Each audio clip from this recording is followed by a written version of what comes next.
আজকে একটা নতুন জিনিস খাবো। নতুন না, অবশ্যই এটা পুরানো। ছোটবেলায় আগে অনেক খেয়েছি। এই যে দেখতে পাচ্ছ লাল আটা, লাল আটা দিয়ে আজকে একটা দুর্দান্ত স্বাদের পায়েস বানাবো। পায়েস বানাবো। আগের দিনে তো পাওয়াই যেত লাল আটা, লাল আটা দিয়ে মানুষ কত কি করে খেত। এখন তো সব ভেজালে ভরে গেছে। সাদা আটা মানুষ সুন্দরের জন্য খায়, আসলে ওতে কিছু নেই। এই পায়েসটা বানানোর জন্য আমি কড়াই বসিয়ে দিয়েছি, দিয়ে দিলাম একটু ঘি।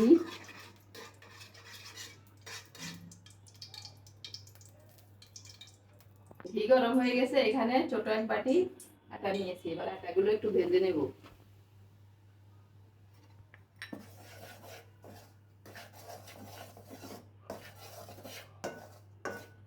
সুজির মতো একটু ভেজে নিতে হবে।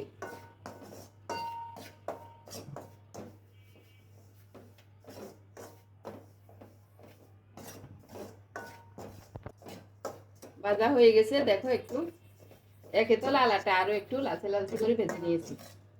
এখন এগুলোকে একটু নেড়ে চেড়ে ঠান্ডা করে নিব। দিয়ে দিচ্ছি এবার কিছু দুধ পাউডার। এবার দিয়ে দিব একটু চিনি। এগুলোকে ভালোভাবে মিশিয়ে নিই, যেন দলা বেঁধে না যায়। মিশিয়ে নিয়েছি এবং এগুলো প্রায় ঠান্ডা হয়ে গেছে। এবার জল দিয়ে এটাকে মিক্স করে নেব। এরপর চুলায় বসিয়ে একটা বলক উঠলেই রান্না হয়ে যাবে সুস্বাদু এবং পুষ্টিগুণে ভরা লাল আটার পায়েস।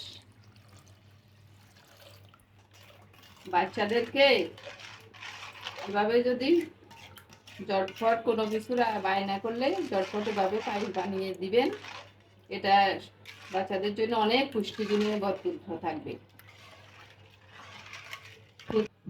চুলায় বসিয়ে দিলাম, দিয়ে দিচ্ছি কিছু কিশমিশ আর দুটো এলাচকে এভাবে ফাটিয়ে দিচ্ছি। একটা তেজপাতা ছেড়ে দিলাম। এটা অনবরত নাড়তে হবে, না হলে কিন্তু নিচে বেজে যাবে। একটু স্বাদের জন্য লবণ দিয়ে দিলাম, তাহলে মিষ্টিটাও বেড়ে যাবে, স্বাদও বাড়বে। আমার ছেলে বলছে মা কয়েকটা কাজু বাদাম দিয়ে দাও, তাও দিয়ে দিলাম।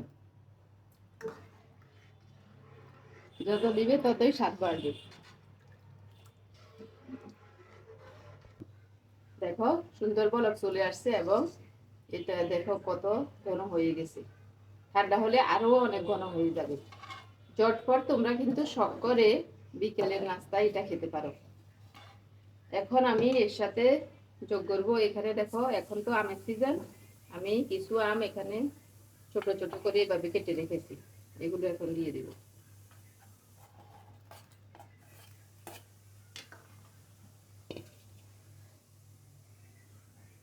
বুঝতেই পারছো, এটা বাচ্চা বুড়ো সবাই কিন্তু পছন্দ করবে এবং কত সুস্বাদু হবে।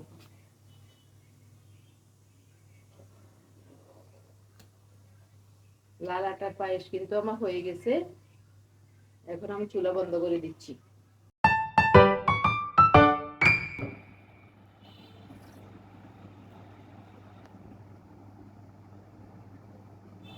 কেমন হয়েছে বাবা? ওই যে একটা বহুত খাইছি, এখনো খাইতেছি।